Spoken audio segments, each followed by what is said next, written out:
TMC की निर्मम सरकार में सिर्फ और सिर्फ घुसपैठियों की फैक्ट्री फली फूली है, दंगाइयों और अपराधियों की दुकानें फली फूली है। टीएमसी की निर्मम सरकार ने फर्जी डॉक्यूमेंट बनाना और पशुओं की तस्करी, यही इंडस्ट्री डेवलप की है। साथियों, ये इसलिए हुआ क्योंकि टीएमसी की राजनीति भय पर आधारित है। उनकी राजनीति का एक ही केंद्र बिंदु है, भय। डर दिखाओ, भय पैदा करो। फैक्ट्रियां, कारखाने, निवेश, ये सब भय से नहीं, भरोसे से चलते हैं, भरोसे से।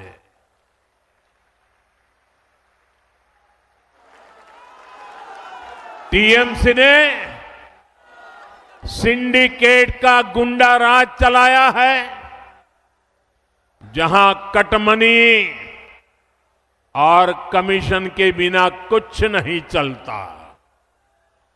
फैक्ट्रियां भी सिंडिकेट के गुंडा राज से नहीं, सिंडिकेट के भय से नहीं, अगर चलेगी तो सिर्फ और सिर्फ भरोसे से चल सकती है। और ये भरोसा कौन दे सकता है?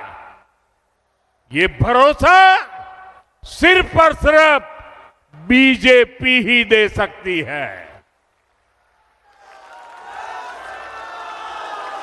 जिन जिन राज्यों में बीजेपी की सरकार है, वहां का विकास इस बात का भरोसा पैदा करता है कि बंगाल में भी हम ऐसा ही विकास करके दिखाएंगे और भरोसे के आधार पर करके दिखाएंगे, भय को विदाई देके रहेंगे।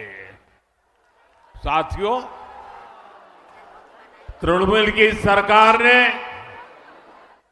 बंगाल के युवाओं के साथ जो किया,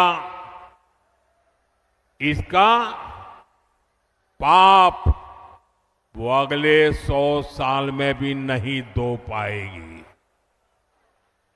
टीएमसी ने बंगाल के युवाओं को डबल धोखा दिया है। यहां प्राइवेट सेक्टर का नामो निशान मिटा दिया।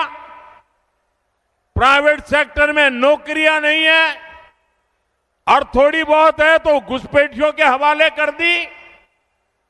और सरकारी भर्तियों को टीएमसी के मंत्री लूट रहे हैं। टीएमसी के भ्रष्टाचारियों ने हजारों युवाओं के, उनके परिवारों के सपनों को कुचल दिया है, कुचल दिया है। इससे भी ज्यादा इसने उन लाखों नौजवानों के मन में शक पैदा कर दिया है जो अभी परीक्षा दे रहे हैं या परीक्षा की तैयारियां कर रहे हैं। साथियों, टीएमसी की निर्मम सरकार बंगाल के युवाओं को एक और धोखा दे रही है। टीएमसी अपने वोट बैंक को खुश करने के लिए धर्म के आधार पर आरक्षण देने में जुटी है। कोर्ट बार बार इस साजिश को खारिज करता है, लेकिन तुष्टीकरण की बीमारी ऐसी है कि ये कोर्ट तक को नहीं मानते, संविधान को नहीं मानते।